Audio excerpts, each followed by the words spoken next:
मोक्ष लॉजवर पोलिसांचा छापा, देह व्यापार प्रकरणी तिघांवर गुन्हा, पीडित महिलेची सुटका।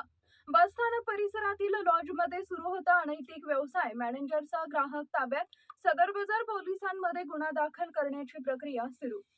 जालना शहरातील बसस्थानक परिसरातील मोक्ष लॉज इथं सुरू असलेल्या कथित देह व्यापारावर अनैतिक मानवी वाहतूक प्रतिबंधक कक्षानं जालना पथकानं शुक्रवारी धडक कारवाई केली। या कारवाईत एका पीडित महिलेची सुटका करण्यात आली असून लॉजचा मॅनेजर, दुसरा व्यवसाय आणि एक ग्राहक अशा तिघांविरोधात गुन्हा दाखल करण्याची प्रक्रिया सुरू करण्यात आली आहे। एचटीयू कक्षाला मिळालेल्या गुप्त माहितीनुसार बस स्टँड रोडवरील मोक्ष लॉजमध्ये आर्थिक फायद्यासाठी महिलांना ठेवून त्यांच्याकडून देह व्यापार करून घेतला जात असल्याची माहिती मिळाली होती। त्यानुसार पोलीस अधीक्षकांच्या दर्शनाखाली एचटीयू पथकाने छापा टाकला।